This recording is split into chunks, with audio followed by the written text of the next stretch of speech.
Hey, how's it going? Welcome back to Danny's Toy Box. How's everybody doing tonight? I've had a great day.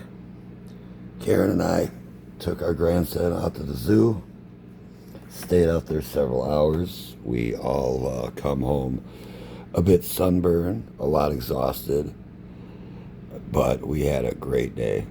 It's always a blast spending time with my grandson. Little guy's 6 years old. He's a little spitfire.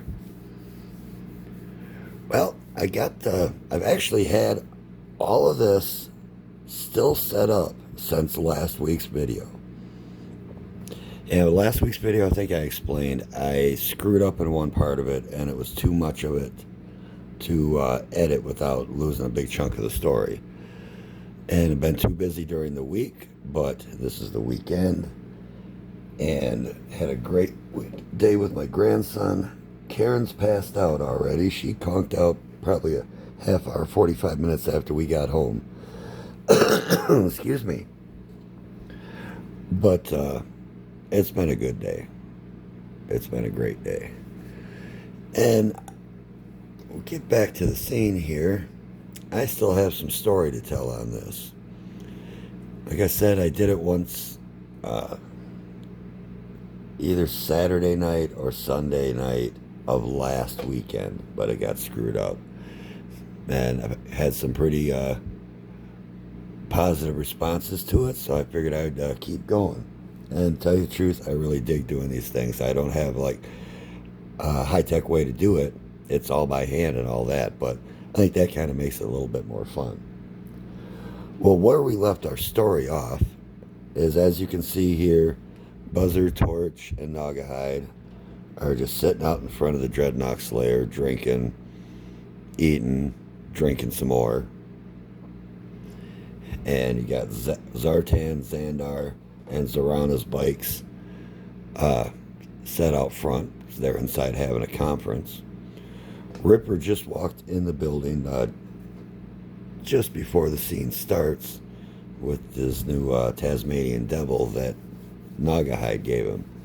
He went inside and his words were, "I'm going to find the baby something tomorrow to eat and then give him a nice place to sleep." And we'll continue with that as well.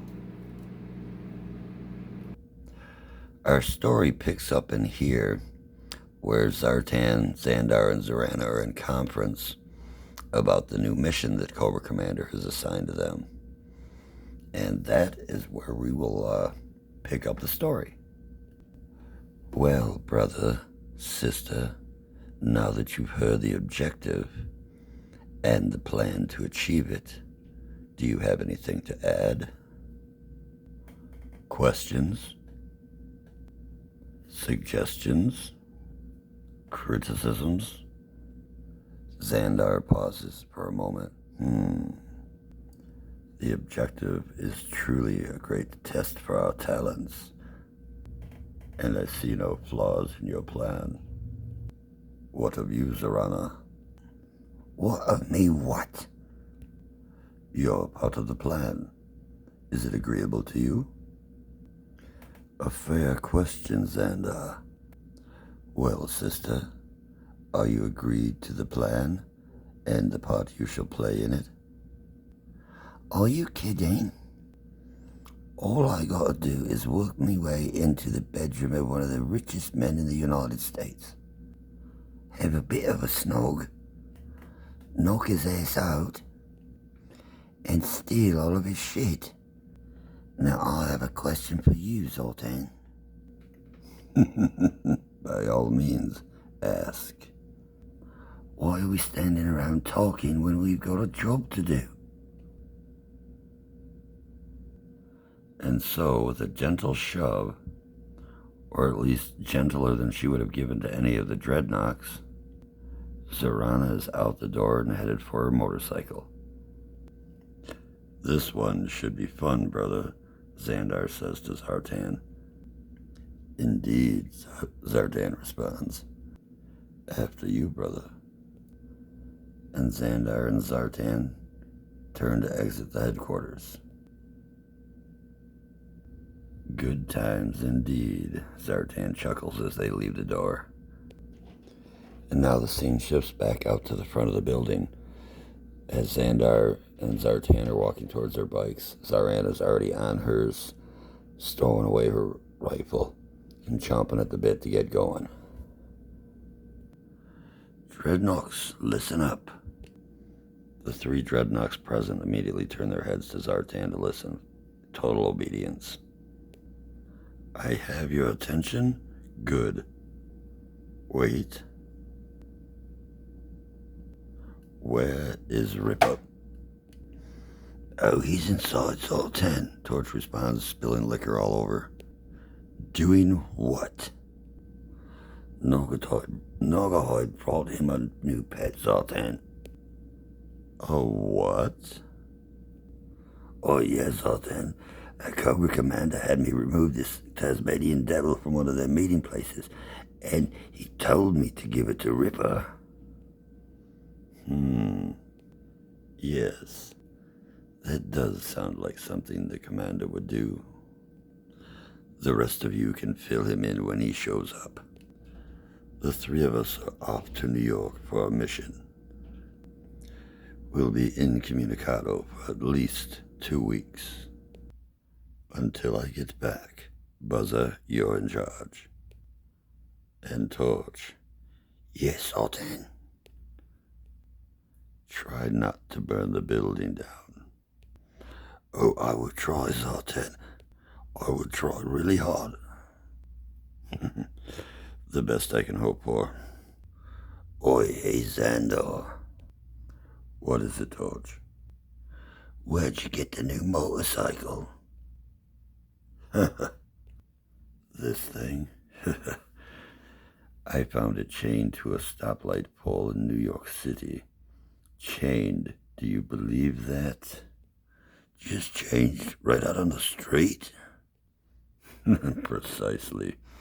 I wish I could see the look on the idiot's face when he comes and finds that it's gone. Oh yeah, I drink to that. And with a rev of 3 motorcycle engines, Zartan calls out, Dreadnoks, let's ride.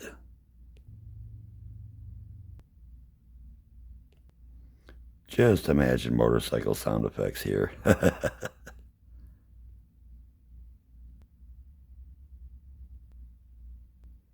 And with that, the 3 siblings are gone and on their way to their next mission.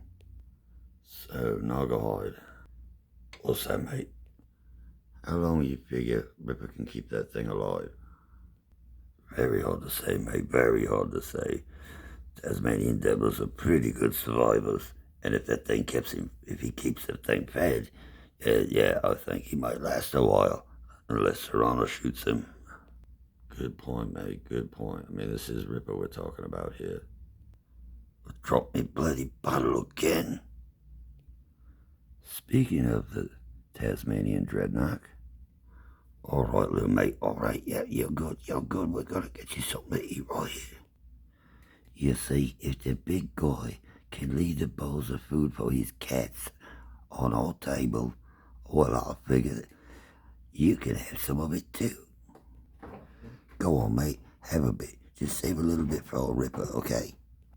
All right, in you go. Crikey, look at him go. I guess it is all right to be nice sometimes, at least to cute little buggers like this. Meanwhile, in New York City, by a certain light pole.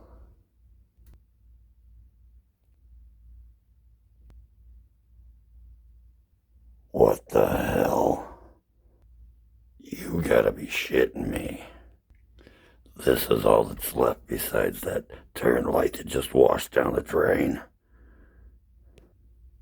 You gotta be shitting me. Somebody stole my motorcycle. This is bullshit.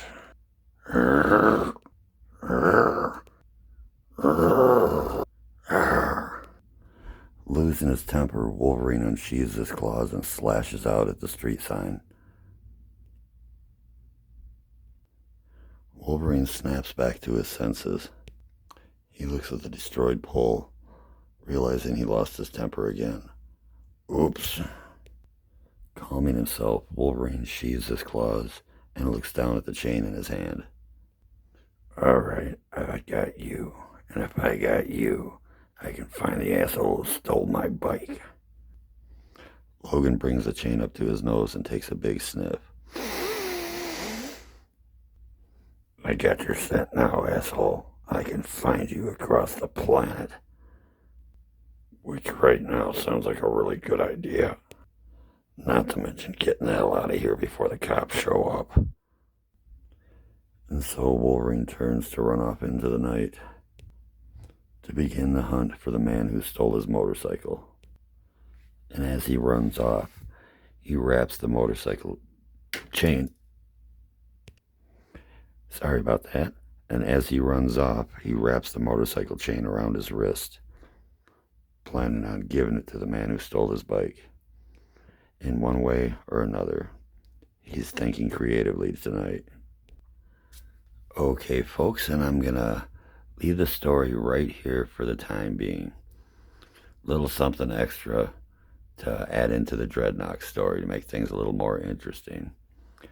Sorry about those little screw-ups I had here and there. I think Wolverine fell once and Zartan fell once. Well, that's the way it goes sometimes. Like I always say, I'm not doing a fancy production, just what I got to work with. I'll see if I can edit some of those out, and if not, I don't really care. You know, it's all about having fun and entertaining people. So I hope you guys like this evening's edition of Dreadnok Theater. Leave a like and a comment. I always answer anytime somebody leaves a comment, so love to hear from you. Have a great evening. Stay creative. Stay kind.